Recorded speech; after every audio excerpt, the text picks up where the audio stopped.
we're live. All right, welcome to another episode of Brain 10. This is an episode that we kind of skipped a little bit because it was Thanksgiving weekend and some of us were traveling out of town. But here we are, Wednesday the 30th, finishing this episode 107. And this is technically last Friday's episode. And we're talking about 10 new tech products and services for the week of 11/27/2016. We have some pretty cool stuff in here. Again, your hosts, my name is Christian. My name is Aaron. And my name is Franklin. There you go. There you have it.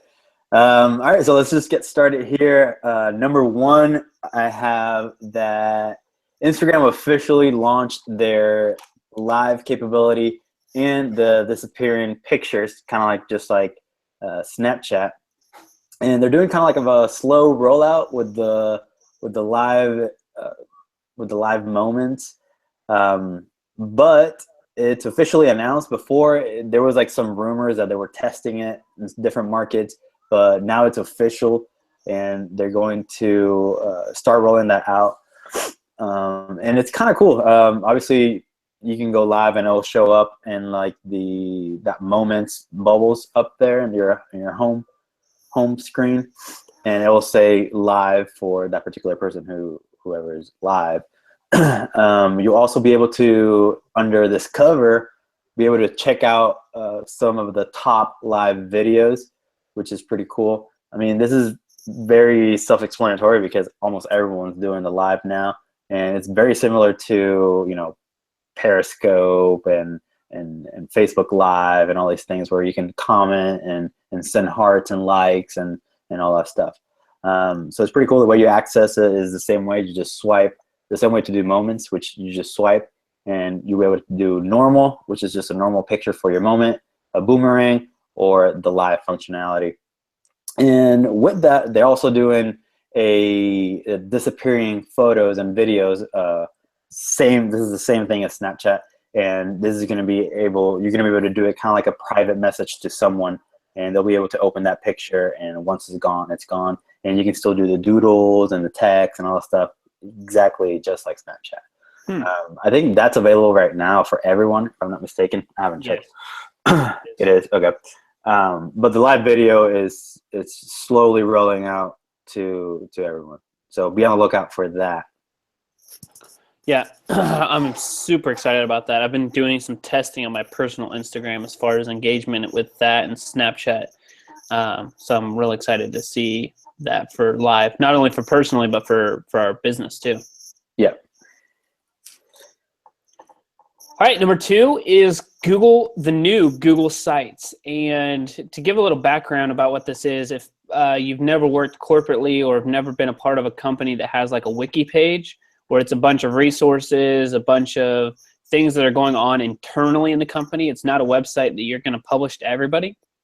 But like if BitBranding had an internal one, you could talk about, hey, this weekend's the softball tournament. Franklin just got married. You could also go to a different section and find out about Brain 10. Like it's all internal stuff in internal like components. So it's a lot like Wiki. And there's another one out there called like Tetra, but this one seemed pretty cool, and it integrates with Google, all your Google documents and your Drive and everything that's Google already, and it is free. Wait, so this is just for you to make a website, right? Right. Yeah, an internal website. Once you publish it for your team internally. Yeah, it's kind of like basically a place where you can put like your company policies and procedures, internal office changes, just like what we're doing right now with what's his name? I can't remember. Joseph. Yes, well, Joseph. What we're doing with Joseph and the standards, we actually would be able to put those there and update them as we update them without actually having to like write them down and like pass them out. Yeah, absolutely. Whoa, cool. I'm just playing around with it. We can literally put the files from the drive in there, and it'll be like just right there. Okay, that's pretty cool. And I think we'll definitely be using this. Yeah, I think once we get standards in place and we have that, but yeah, it's just like everybody knows you log into the Google site or, you know, the BitBranding internal site and you answer all the questions there, but you also know about, hey, today is a snow day, you work from home because there's an ice storm and you just know to check that. Nice. Is there a notification system like in it, or is there something that we could like a plug-in or something that we can put in it so we get those notifications? I'm sure that there's something like that with Zapier. If not Zapier, then there should be something internally where you can get a notification. But I don't know that for sure. Gotcha. Okay, so I'll move on to number 3, and it's a application that's actually still on Kickstarter. It's called PlantSnap. Now, I'm from a small like woodsy area where like there are like poison ivy and random like flowers and stuff like that, like trees, and there's so much woods out there. You really just don't know exactly what's there. Well, this application, if I'd had it a long time ago, I wouldn't have got poison ivy because I would have been able to tell that it was poison ivy. The name of the application is PlantSnap, and what you do is you take your phone, just like with Snapchat or Instagram, or just take a picture of what you're looking at, whatever flower or leaf, and it will come back and tell you every detail about the actual plant that you just snapped. Literally, I don't know if you guys remember it, but Google had a software that you could photograph another photo, and it would tell you who took the photo, where the photo came from, and the artist, and it would bring up multiple different versions of that photo. Like, it's just like that particular software, but with this is actually bringing up the information about the plant itself. It's on Kickstarter right now. They've already hit their goal. At the time that I checked this article, they were like over 18,000 actually, 18,000. Bless you. And their goal was actually only 10,000. So it's going to happen. Wow. It's going to happen. Very cool. Yeah, I knew that they did something like that with like bugs. And still, I mean, they have to constantly be updating the bugs, but plants, I feel like you can get a pretty good handle on. Maybe, I don't know, but be very cool. Kind of figure out, oh, is this thing going to kill me or not? Right. You never know. Or something like that, or someone that wants to be a florist and they need to do some research on how to study, and they can go and find like all these different flowers that are indigenous to this area and like actually learn how to plant them. It could be it, and also for people that are allergic to certain like grasses or certain like flowers that sprout certain pollens. It's that like, dude, I like it. It's probably my favorite one on my list today. Nice. All right, so number 4 is called Bonjour, and it's a smart alarm clock with artificial intelligence. This thing is on Kickstarter right now, and oh yeah, they've blown their pledge amount or goal out of proportion. They were pledged $50,000. They're at $655,000. Wow. This thing is just insane. This thing, it can connect with basically everything. So it's compatible with IFTTT. So you're able to connect different things and different things throughout your house as well too. It's compatible with Alexa, Google Home. So you can literally wake up and have your smart alarm clock Bonjour right there, and say something like, whenever you say good morning to it, it'll turn on the lights, start brewing some coffee, and doing all that stuff. It can automatically start knowing you as a person and learning your routines and how to improve and all that. So it actually wakes you up in time. If you have anything on your calendars, it will, right there in your bed, it will tell you like, hey, you have an appointment today at 9 o'clock. You probably should wake up by now, if you want to shower and do this and do that. You definitely need to look at the Kickstarter project page. This thing is just insane, and it connects with almost everything in your house. Different apps, different workout apps as well. So it even knows if you've been working out or not, and it'll tell you stuff like, hey, you've only done this and this yesterday or this week. How about, you do a workout today? So it learns about you because it's connected to so many devices and so many applications. But this thing is freaking cool. You definitely have to check it out. I'm just basically touching the surface on all the stuff that this alarm clock can do. I was looking at a bunch of the stuff. The craziest thing, though, is that thing weighs 16 pounds. Oh, I didn't see that. 16 pounds. So you see, if there's a robber, you can definitely throw it and hit it, and it's a lethal weapon as well. So. Wow.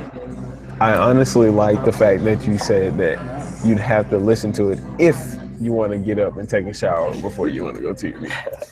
Yes, because Christian does need that. He needs that alarm. I want to figure out how much when's it going to launch? Around summer 2017. Oh man, yeah, June estimated delivery. Well, it can't come soon enough. We can basically get in for $120 right now. That's not bad. And we can get one? Yeah, it says limited for 182 of the 1,300. Full retail is going to be 250, so we'd save $130 if we bought it now for 120. Nice. I may actually do that. That one's not bad. Yeah, my brother does this actually, because he has a bunch of gadgets and stuff, and a lot of them has been Kickstarter projects that he buys and then kind of forgets about them, and then 6-12 months later, it's like, oh yeah, I forgot to order that 3D printer. Yeah, he did. He showed me a 3D printer, but he paid pennies on the dollar from what other people paid because he got in so early. Yeah, exactly. Dang, very cool. All right, that's going to be tough to beat, but number 5 is very practical for our company. It is Squash 2, the version 2 for Mac. So they give an example of basically you're shrinking down your images. They give an example on the site. It's best to just go to the site. But an original 3.3 megabyte JPEG, very, very clear. And I would challenge you to find the difference. When they squashed it, they dropped it to 0.7 of a megabyte. And the quality is there. And depending on your upload, this is going to be a big problem for us as we do a lot of images, a lot of videos and things like that. This can squash and compress all of those images down, to a third or even a fourth of the size. That's huge. Yeah, absolutely. I wonder, does it do JPEGs, pings and GIFs and all that, or is it just JPEGs? I need to find that out. Convert PSDs into JPEG. It may just do JPEGs because I think it is geared towards speed on a website and stuff like that. It does say GIFs and pings and yeah. Okay, cool. Which, yeah, I don't know. Franklin, did you know that so JPEG, you say it like that, just JPEG. And GIF, right. There's dilemma between GIF and GIF. But what I used to call PNG, I learned recently that it's actually, you're supposed to say it ping, like PING. Did you know that? I had absolutely no idea. I've always called them PNGs. Send me a ping. If I heard that term, send me a ping, guess what? I would actually think that they were asking me to send them a direct message through instant messenger, because that's what we used to call it at work at Bank of America. Send me a ping whenever you need me. That's now I'm going to be confused. Thanks, Christian. I appreciate that. I'm sorry. Yeah. I've been trying to call it ping now since I learned that's the correct way to do it. Who told you that? Oh, yeah. I read it because I was going Code Academy, and I think it was there, or it was some YouTube video that I was watching. And the guy kept saying ping, ping, ping, and I was like, "There's no way this dude is wrong." And I looked it up on Wikipedia and everywhere. It's like, yeah, you how you pronounce it is Peen. It's like my world was just destroyed after that.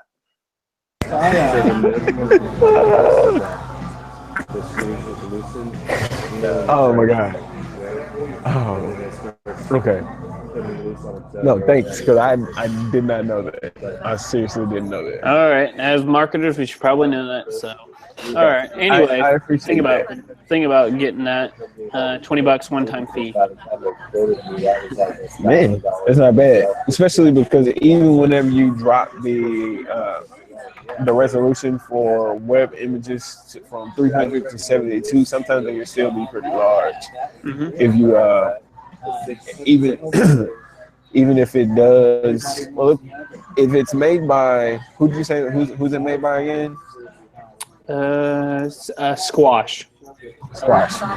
Yeah, I want to say I vaguely heard about them before, and apparently it doesn't degrade the quality of the image, and it's awful web. I don't see why anyone would not want to try that. Okay, so I guess I'll go into my next one, which is number 6. It's a sales report by AppFlow. Now, sales report, what it does is actually is an extension that integrates into Slack. Now, this wouldn't be like for us because this is something that is for specifically for people that are actually developing applications. So what it allows these people to do, if you guys are, whoever watching, this is for you that develop apps. Like what it allows you to do is actually track your sales, track your downloads, track your anything that comes in like your weekly reports, and it comes directly into Slack.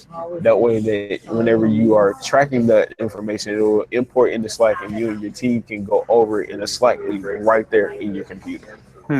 I thought that was awesome. I think you guys both are actually seeing, like, I'm a huge proponent in like anything that's technologically inclined to help streamline the work process.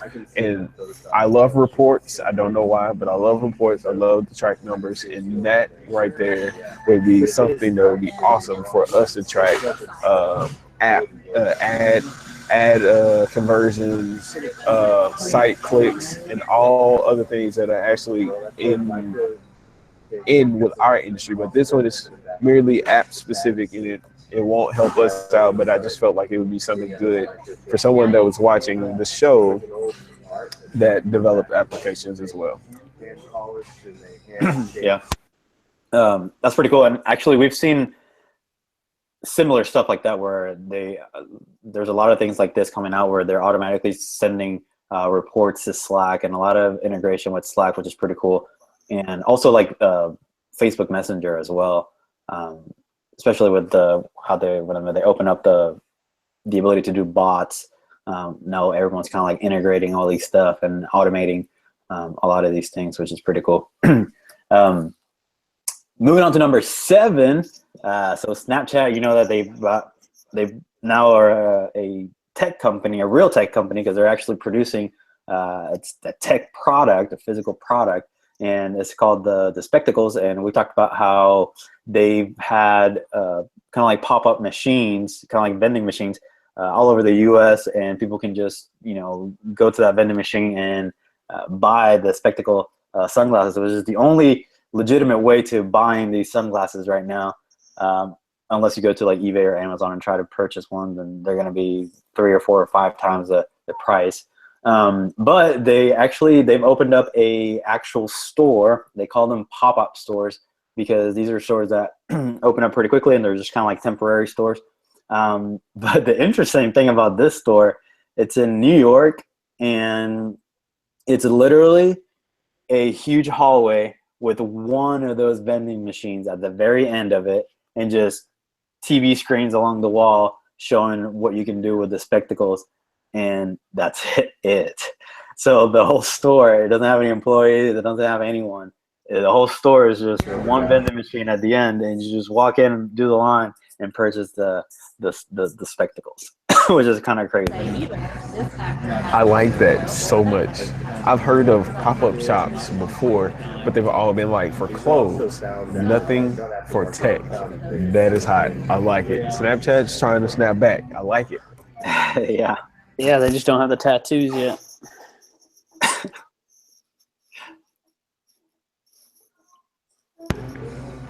Oh my God.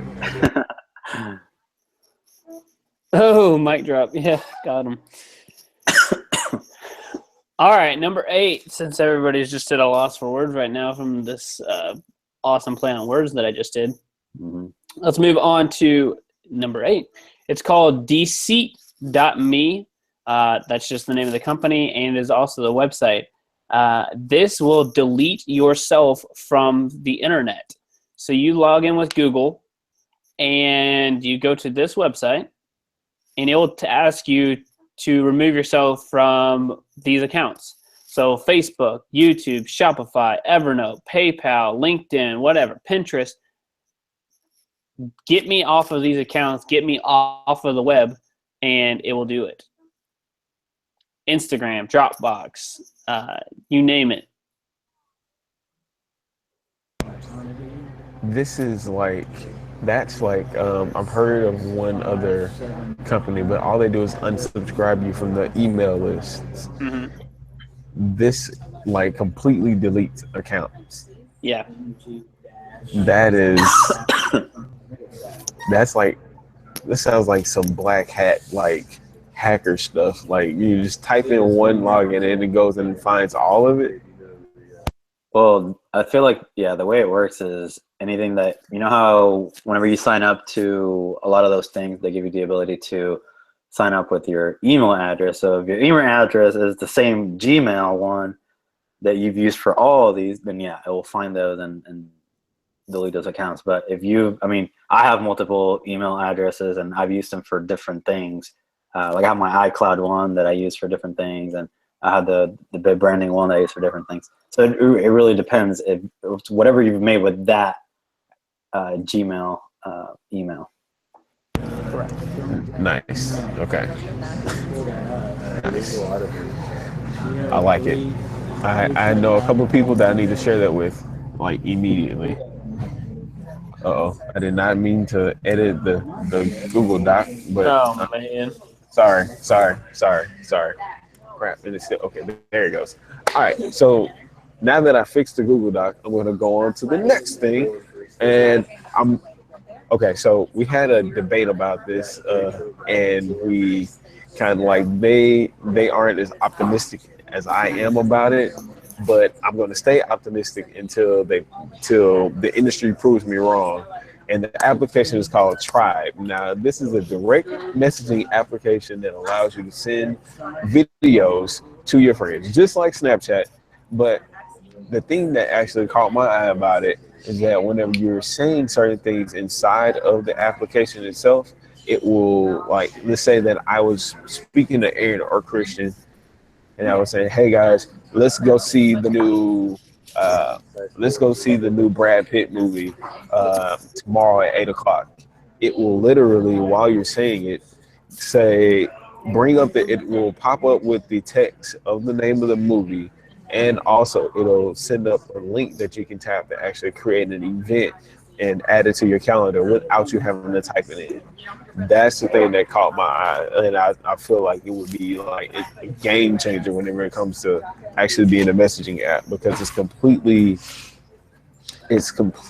what, I don't know what word I'm trying to use, but it uses all, I guess you can say it's all annotated, to where it doesn't type it out for you, but it does do the searching based off of what it hears. It's completely awesome. I love it. Yeah, I still need to download it. The only reason why I like them is because they use Webflow to build their website. Only reason you like what? Tribe, because they use Webflow to build their website. But yeah, no, I mean, it looks really cool, and I just really need to download it. But what Franklin was saying is that Aaron and I don't think that it's going to last very long, because a lot of these other social media networks have the customers already. So all they have to do is just flip a switch and integrate a lot of the things that Tribe is doing, and Tribe will be obsolete, which we've seen happen before. So, right.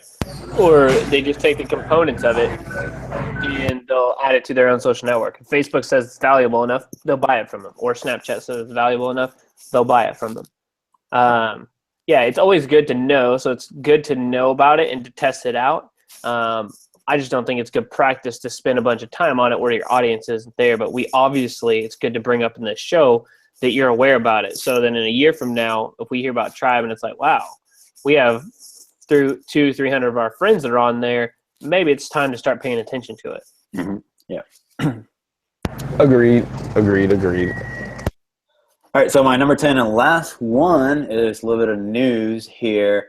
As we all know, Tesla bought Solar City, which I don't remember how much it was. It was probably billions, actually.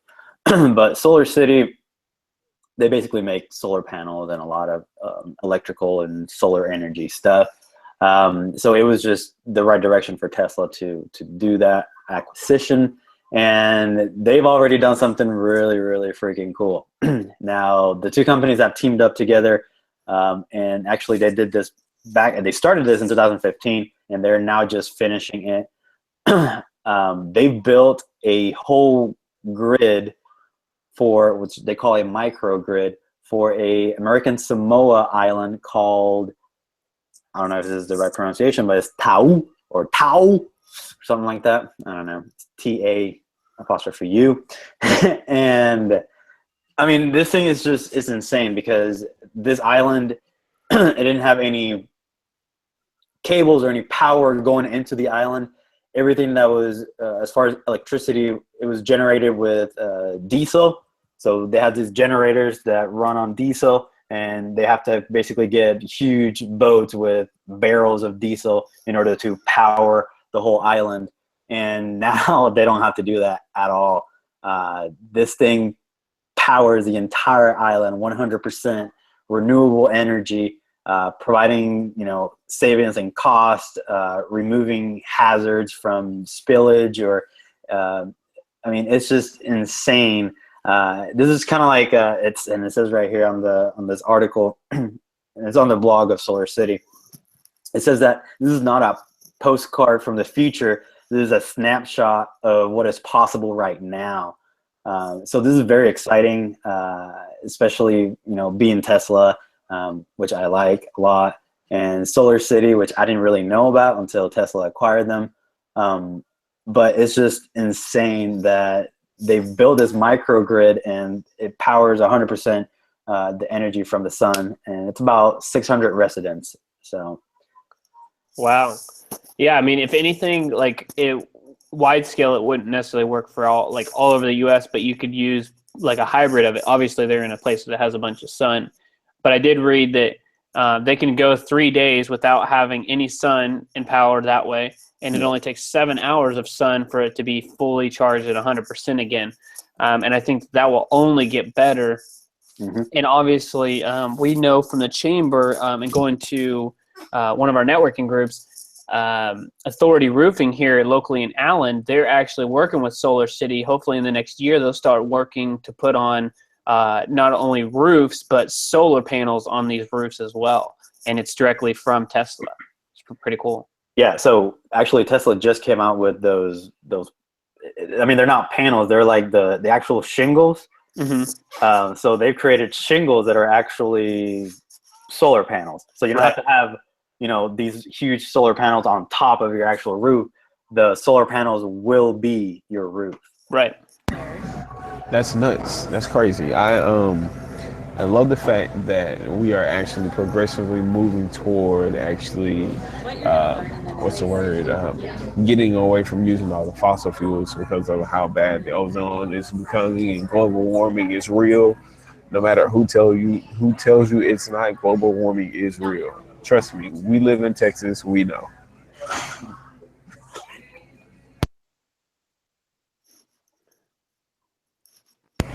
It's my turn, isn't it? No, it's Aaron's turn. Okay. He just like these awkward silences. Okay. I was like, is it my turn? I'm sorry. No, you're testing me.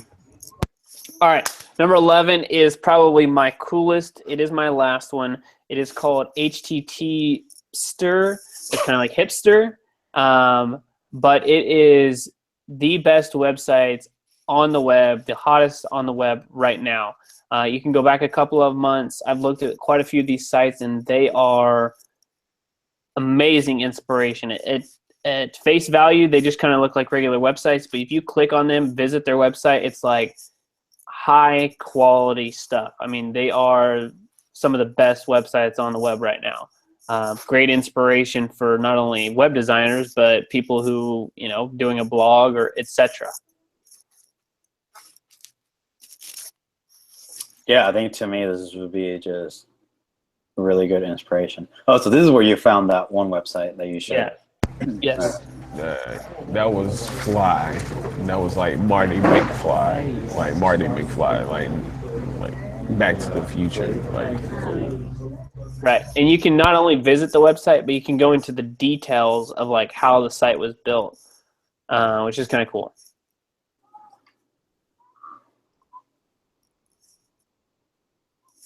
Christian, I need to tell you something. Do not go to this website tonight and sit and watch and look through websites all night long. Don't do that. No, I won't. I know none of this stuff is. I mean, at least for right now, I don't think it's possible. It's not that it's not just possible, but I know none of our clients are at this level. Yet. I don't know any small business who's going to want something so fancy, but we'll see. I think even just the transitions and the features on it, they don't have to be like super crazy, but just like the ability to do just, that's kind of cool. Maybe something like that. It can be sleek and, clean and not have to have a bunch of like over the top kind of stuff. Yeah. I think e-commerce, like e-commerce kind of stuff would be useful for that. I think maybe one day we just like randomly take one of our clients and create like a mock website with something like that and show them. I think that would be a good way to like swing them, but that's a conversation for another day. All right, so I'll go on to number 12, and this is the last one of the day, and it's Origami by Facebook. Now, this is for people that are actually interested in developing applications, but I know I've experimented with possibly developing an app myself. And I'm pretty sure that Christian has actually thought about it too. And of course, Aaron, I know you've actually thought about having a BitBranding application where we can actually do some things like educate people on different things that they can do with marketing and probably some other stuff. This will actually give you the ability to create a working mock-up of your potential application on your MacBook or right on your phone. Like whenever I say working MacBook, it actually working template. That means that you can actually create the interface, create the buttons and the gestures and the actual functionality almost as if the application actually works. Now, I'm not sure if it actually does any data entries where, like, if you were to like have like a spot where you're creating like answering questions and things like that. I'm not sure if it has any algorithms behind it or it gives you the ability to build out the algorithms to export and actually use as an application. But it's definitely I started downloading it from my computer. But not for the phone yet. According to Product Hunt, it only shows that you can download it for Mac and iPhone. Not really sure if you can do it on a PC or a Android phone yet, but definitely something that Android, yes, you can. Okay. But I don't think it says for PC. Okay. Well, either way it goes, I know that I'm probably going to get it later on tonight and like play around with it to see exactly what can be accomplished. Because even if we were to create like some cool mock-ups to like show to people, and then us, like Richard Branson said, like the quote that we put up yesterday, learn how to do it. and see what we can present to a potential client. So I just thought that that'd be cool for us to check out together. Yeah, it's just like a huge playground to do some mock-ups on some cool apps. All right, so I think that's it. We got 12 things right there, things that we found last week that will benefit you as far as, you know, if you're looking for new tech product services, a little bit of news in there, and some cool stuff. Actually, we got some really cool stuff this week. Again, the show is called Brain 10. We brainstorm 10 ideas twice per week, Tuesdays and Fridays at 2:30 p.m. This is a irregular schedule for us, but we're getting back on track, all right? And make sure that if you watch this video all the way, make sure to subscribe. Click on that red button down here or down here. And leave some comments, like the video, share it, social media, do all that. Again, my name is Christian. My name is Aaron. And my name is Franklin. Yes, sir. And we will see you, today's Wednesday, so we actually will see you on Friday, where we actually have more tech products and services, and already started on some of those, and they're actually looking pretty cool. So be sure to check out Friday's episode at 2:30. Peace.